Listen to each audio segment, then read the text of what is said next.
Welcome. We got Seouless in here. Pulled up in the Lambo. What's good? OTR. OTR CEO. Thanks for coming by. How you feeling today? Thank you for having me, bro. Of course. So I like to get right into it, starting from the beginning. I'm really curious myself. Where were you born and when were you born? I was born in Korea in 1989. Damn. I didn't know that. Is that where your family's from? Yeah, we're from South Korea. Okay. And when did they move over here? In 1993. Okay. So you were like January 93. 4 years old? I was 3 years old, about to be 4, yes. Okay. What is your earliest memory? My earliest memory was probably living with my grandpa in Korea. Okay. What did you learn from observing the people older than you as a kid? Honestly, bro, I observe younger people too, and you could learn from older and younger people. Okay. What did you learn? The older people got knowledge, the younger people understand what's hot now. What were your musical influences when you were young? What did you first start hearing? My first musical memory of American music was like the mainstream shit when I was a kid, like all that pop shit, you know what I'm saying? Like there was the Spice Girls, they had a big world tour. Then came like boy bands and shit, and then eventually when I was like in 5th grade, my uncle picked me up and he was like, "What the fuck is this shit?" Like we're not listening to this dumbass shit, and he put Tupac on and put me on hip hop. Okay. That's what's up. And once you started getting into hip hop, what were you listening to? Obviously, I'm a student of the game, so I listen to everything, bro. Like from that lyrical hip hop era in the East Coast, like Talib Kweli, Mos Def, even like Black Thought and Common, and the lyricists. Also, of course, the West Coast shit like Tupac, Death Row, Snoop, Dre, Quick, Corrupt. For sure. And yeah, everything in between, bro. How old were you when you started smoking weed? My first time smoking weed was probably 7th grade. For sure. You got like a story behind that, or? Yeah, my boy Richard, he brought a piece and some weed called Juicy Fruit at that time. It was probably sativa, and he hit it out of the piece, and he looked like he was having fun. So I tried it, and when I hit the piece, I have virgin lungs. I coughed into it, right? So the cherry it fell out and burned the carpet. Damn. And I got in trouble with my homie's mom. Damn. That's funny. Did you grow up with siblings? I have siblings, yes. Younger bros. Younger brothers. What was that like? You have any memories with them growing up? Yeah, my younger brother, that's really like my best friend. He's like when I got kicked out at 18, 19 years old, he dropped out of high school, moved out with me, you know what I mean? And like at first, of course, when you're young, you don't want your little brother to tag along, and he wants to tag along. So of course, I didn't really understand how to be a brother, you know what I'm saying? Because you're a kid, you just want to do whatever you think is important at that time, right? Yeah. But throughout life, like no matter what happened, he's one person that I could say has always tried to look out, and vice versa. You know what I'm saying? Yeah. Yeah, that's good. It's really nice to have that, especially with a family member. For sure. And the thing is, we're immigrants, bro. Our visas expired when Pops left, and 9/11 happened. You can't renew expired visas, right? So we were AB 540 students, which meant we were quote unquote undocumented, right? And we couldn't traditionally have like a regular job or things like that. So like throughout life, me and my little brother been hustling together. You know what I'm saying? Yeah, for sure. And you started making music yourself, right? When did you start doing that? 2007. How old were you then? I was probably 18. For sure. What motivated you to get into that? We would just freestyle, get drunk freestyle, and there's a Haitian artist named Juan G. Mm-hmm. He was like a big independent artist in the 90s in LA, Miami, different things. His dad, who's Haitian, seen a couple Asian cats rapping and was like, I could probably take this to China and make some money. Mm. So he put us in the studio, and from that day, I pretty much fell in love with the process. Mm. Would you say you're naturally gifted already, or did you have to work at it? I don't think I was naturally gifted, bro. I think I was very influenced by certain type of sounds and music, and I think over time as an artist, I developed through repetition in the studio. Mm-hmm. For sure. You remember your first crush as a kid? I do. Yeah. You remember their name? You talked to them? I don't, but Or like, did you talk to them? Of course I did. Yeah. Of course I did. How old were you? I was in 5th and 6th grade, and she was my girlfriend in elementary school. Respect. For sure. You ever been in love? I've been in love many times, but there's different definitions of love, you know what I'm saying? Like, how you love your kids might be different than how you love your girl or how you love your mom, you know what I'm saying? So For sure. it's I think love is a very misconstrued word. Mm. You got any favorite people to work with? I know you be in the studio, like producers, artists. Who you really like the energy in the studio? I love Chito Ranas' energy, because Chito in one day will do 10 songs, you know what I'm saying? Like he's a music machine. Like, you go play beats and he likes it, and 15 minutes is done. he's a music machine. So Oh yeah. I think I like working with Chito. I like working with Lefty. You know, Lefty is he might do like 3-4 songs in a day, Mm-hmm. but he brings his own skills to rap than Chito. I want to say they're in the same lane, but they got their own lanes. The process is different. Definitely. For sure. Where do you think that most rappers could improve? I want to say trusting a team, trusting the process. For sure. And how do you find an artist, and how do you decide if you want to work with them? Usually, the artist is someone like that I know. They bring the artist in. You know what I mean? Like, Right. We got A&R at the label. We have different people that have a good ear that I'll trust their ear. You know what I mean? Gotcha. Are you always looking for artists to sign? We're always looking for a star. Mm-hmm. What sets someone apart as a star? Someone that you want to sign? I think you feel the energy. Mm. Like all the stars, they have this energy where you just feel in your gut. You're like, okay, your palms start getting itchy. You know what I'm saying? Like, this guy is a star. You know what I mean? Yeah. You invest in other businesses outside of the music industry? Most definitely. I got mom and pop stores, small businesses, brick and mortars, and different random businesses, and it helps put the money into the music. You know what I mean? Gotcha. Where do you think someone should start? Let's say, like a young kid, maybe getting out of high school, they want to start a business. Where should they start?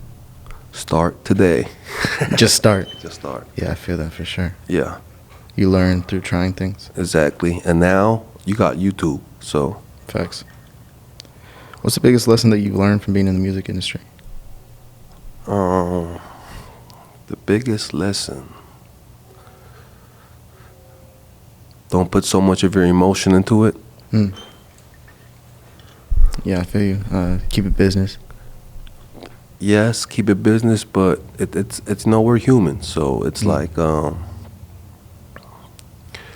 you build with somebody from the ground up. Excuse me. Over some time, you might build a true friendship, a relationship outside of the music, where like that's your dog. You know what I'm saying? Yeah. So it's like, how do you balance the love you got for an individual with the business? Because sometimes people don't always agree, right? And that's when I think having a real relationship with the artist helps maneuver through difficult situations, right? Gotcha. But at the same time, it's like, it's just business at the end of the day. Like, it's like the Lakers or the Dodgers, they might have a player for X amount of years on the contract. And if that player decides to leave in free agency to another team, do they hate that player? No, it's just you gotta find another artist now, or you gotta find another star, or whoever it is. And the thing is, right now we're still underground. We're really bubbling, but we're still bubbling in the underground. And I think once one of the artists pop, I think everyone else will just go through the door. If that makes sense. For sure. So you look at it like purely from a business perspective, or I mean, I guess like you said, it's a feeling when you know that someone has that potential. What do you look at? What do you look at? It's energy, bro. Like when I meet you, like this, like it's hard to say because it was like a gut feeling. You know what I'm saying? Like, okay, we got something. I feel like the moment I saw Lefty in particular in an interview, I think it was an indicted interview, and I just like really appreciated his energy. You know what I'm saying? I was just like, oh, okay. The authenticity. Exactly. I was like, okay, I could see why people would really like his personality. And I really liked his personality. I was like, wow, he seems like, just a real person, a real raw person. Definitely. And, really good-hearted individual. For sure. You think that's important in 2024 as an artist, like to have substance and personality and be able to make content? I think it's really having a real authentic feel for the music. Like Nip said it best. He said what he say. It sounds like a look. I feel you. That makes sense.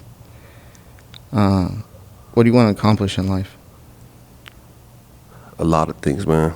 Yeah. A lot of things. You have kids? I have a daughter, yes. What's the most important thing that you want to teach your daughter? How to be financially free so she has the time to do whatever she loves, you know what I mean?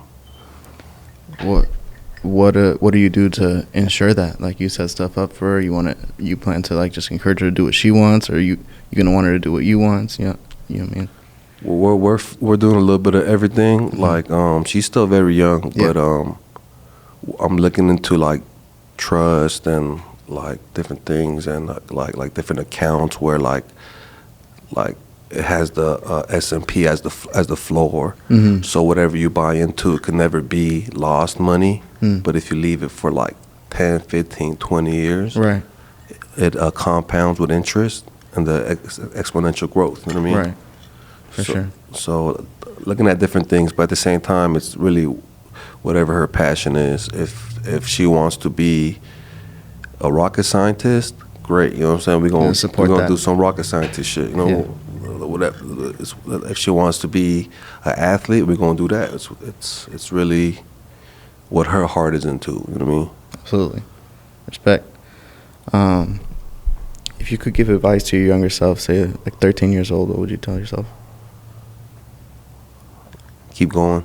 Yeah. And then what about like a message to the youth? I know you probably got like some young fans of OTR looking up to you. What would you say to them? You could be better than us. You just got to put the work in. We're not the limit. We're not, we're trying to grow as well every day, or we are growing as well every day. So, like, don't look at us as the limit. You could be bigger than this. We're going to get bigger than this. So, we all got the same 24. What do you see in the future for OTR? There's different things that we're in the process of doing, like OTR TV. We invested into some equipment and different things to start pilots and things like that. We're also opening up other genres, looking at other genres outside of hip hop. For sure. Looking at a couple R&B artists coming out. Tizzo, Jakarta, they got a hard ass R&B tape coming out. Just different things, man. Just entering different genres. You know what I mean? For sure. So, when you're taking an artist to find like an advance or a type of label deal, like what are you looking for to get out of that situation? Like from me, or I mean, like for you and your artist and your team, like is it going to be different for every artist? Of course, every artist has a different advance, different marketing budget. Before we didn't understand analytics, and we would have big ass budgets without really understanding what the numbers meant, because it's trial and error, right? And the more information that we've learned, we've been able to find systems that chart all the or metric all the charts. Spotify, Apple Music, even Instagram, TikTok, and I could put in, let's say, Directed by Rome has an album called Live from the Gutter, right?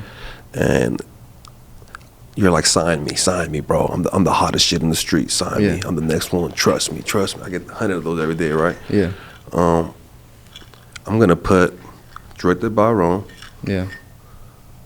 Live from the Gutter album. And I'm gonna see what it did on Apple Music, what it did on Spotify, what it did on Instagram, what it did on TikTok, and other platforms as well. You know what I mean? Yeah. Like YouTube and the different metrics, and it's gonna tell me, out of all the artists in your genre, you're 179th in the world, or whatever the fuck, right? Because there might be 1 million artists, right? And I could tell you, like, bro, you're probably making anywhere from this to this monthly. So the advance you're asking me for is times 50 of what you're making a month. Like, got it. Or times 100 at times, right? Right. And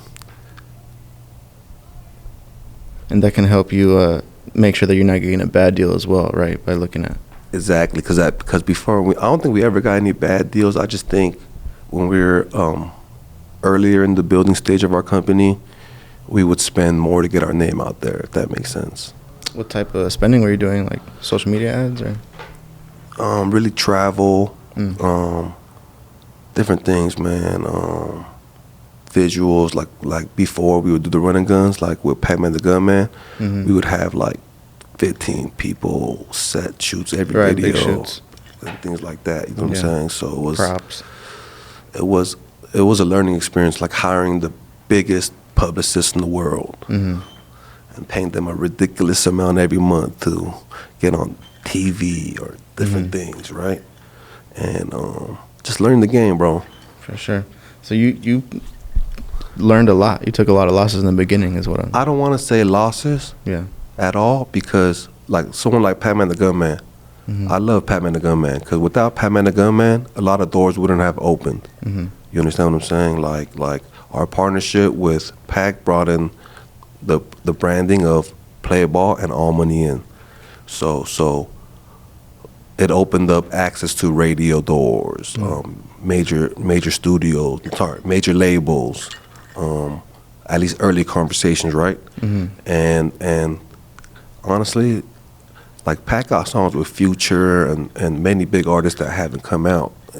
And I think if we could rewind time and we just tried a little bit of more, like tried more content and just tried the ideas that we had, I think we could have had a way different result. But I think COVID and the world shutting down kind of slowed up momentum, just like for a lot of labels and a lot of artists, right? Where now you can't do shows, and especially this is at the peak of our numbers, right? So it's just a lot of things, man. And without Pac, like we wouldn't be what we are in LA today. So I don't look at it as a loss at all, man. At the end of the day, money's one thing, but someone's value can't always be measured by money, if that makes sense. Yeah, I mean the brand as well. The brand, yes, definitely, and like Pac a real dude too. So it's like it's authentic with what we have going on in our movement. You know what I mean? Mm-hmm. You have a favorite movie? Probably Paid in Full. Yeah, it's a good one. How far did you go in school? I graduated high school. I went to community college and shit. You know, I tried it, but the thing was, I was always like getting money in the streets, so it's kind of hard to focus on school, if that makes sense. For sure. And I learned Korean 101 and 102 helped me with my language again and different things, and I learned a little bit, so I'm not mad at it. You know what I'm saying? For sure. So you talked about running various businesses. Yes. Is the music industry your favorite, or you like? It's my passion, bro. Yeah. It's music is my passion. At the end of the day, I love the process, bro. I love creating something from an idea, making it real, putting it into the world, and help change people's lives with our ideas and creativity. You know what I mean? What does it take to be successful in the music industry? Structure, discipline, and a good team. For sure. Have you ever struggled with depression? I think we're all human. I think we all feel all types of emotions. Mm-hmm. How we all cope with it is different. I think when you struggle early in life,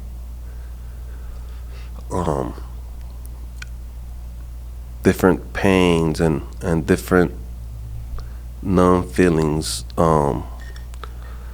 like you just gotta go regardless. You know what I'm saying? That's the best way to say it. Like sometimes I am sad, bro, but if I'm sad, are you gonna care? That's facts. You know what I'm saying? So Yeah. it's like, even if you feel some type of way, I think you should exercise every morning. Get the bad energy out through sweat. You know what I mean? You're doing something physical, you'll naturally get a high, so you'll naturally feel better, right? Mm-hmm. And I think just sleep, rest, and exercise. Sure. Definitely, that makes a world of a difference. You got to take care of yourself. Definitely. Is there any like businesses or industries that you're not invested in that you are interested in getting into? Possibly like TV and film. Something that is like a natural pivot. Yeah. Maybe like a merch, a brand outside of OTR, but it's like a merchandising brand. You know what I mean? Yeah. But that's synonymous with OTR, kind of like Marathon, All Money In. Would you ever own like a show venue?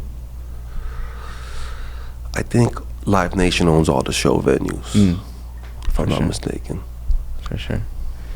You got any shows coming up? Jito's on tour. Lefty got couple shows coming up in November.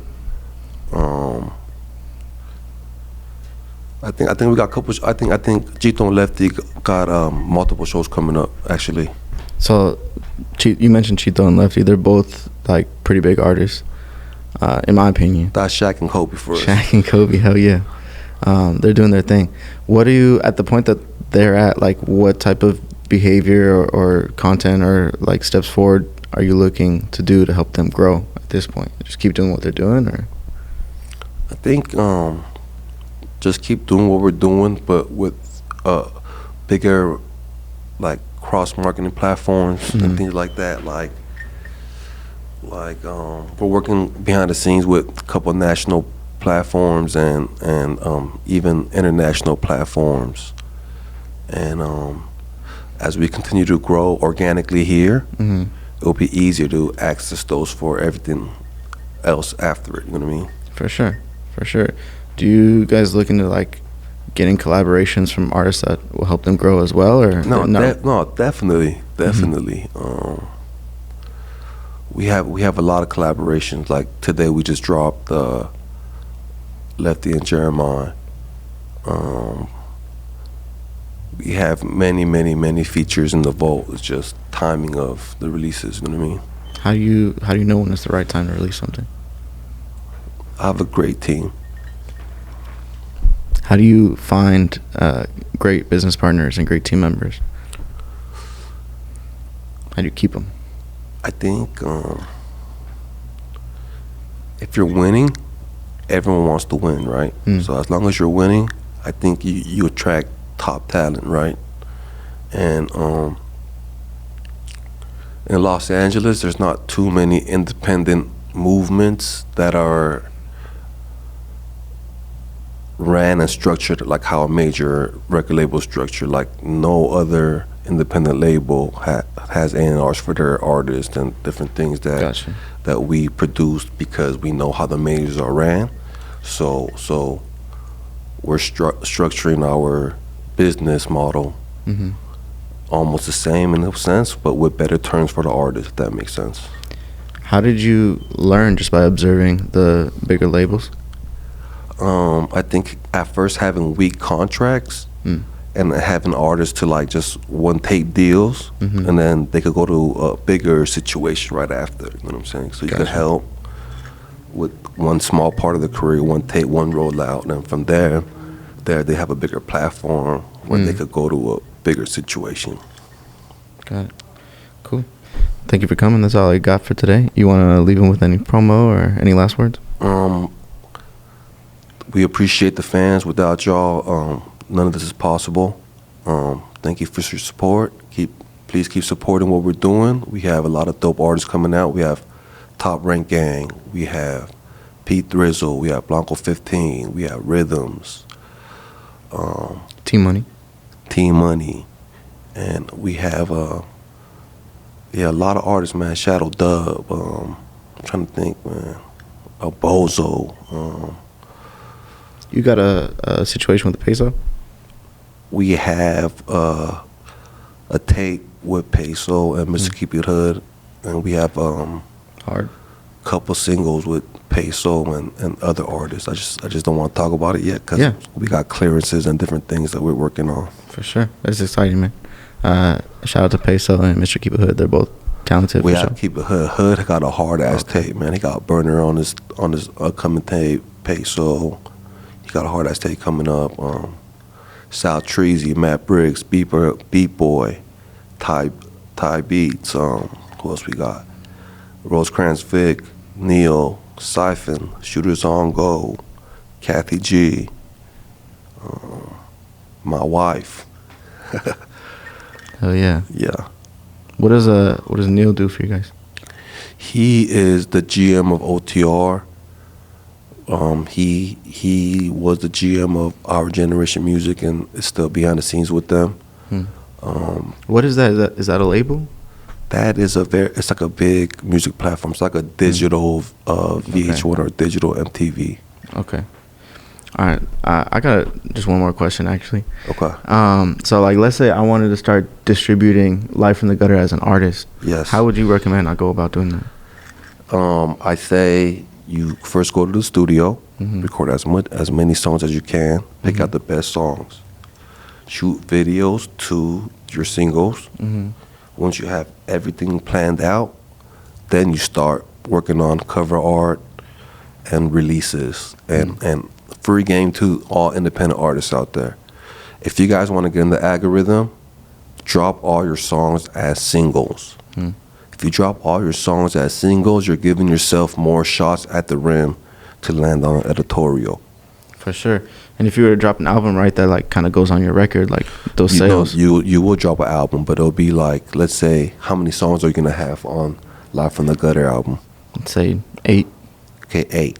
So we'll do a 12-week run. So every 2 weeks you'll drop a song as a single. Live from the Gutter 1, Live from the Gutter 2, 3, 4. That's already 8 weeks, right? 5, 6. Okay. Now 7. Drop the album. Boom. With the latest new song. Now you have 3 months of a rollout. Plus, the date that you drop this album, all your singles count as streams of that album. For the album. So you're gonna have your numbers go up on the release. A little hack. Straight from the man himself. A little hack, man. A little industry hack. For sure. All right. That's all I got, man. Let's wrap it up. Thank you for having me. Thank you for coming, bro.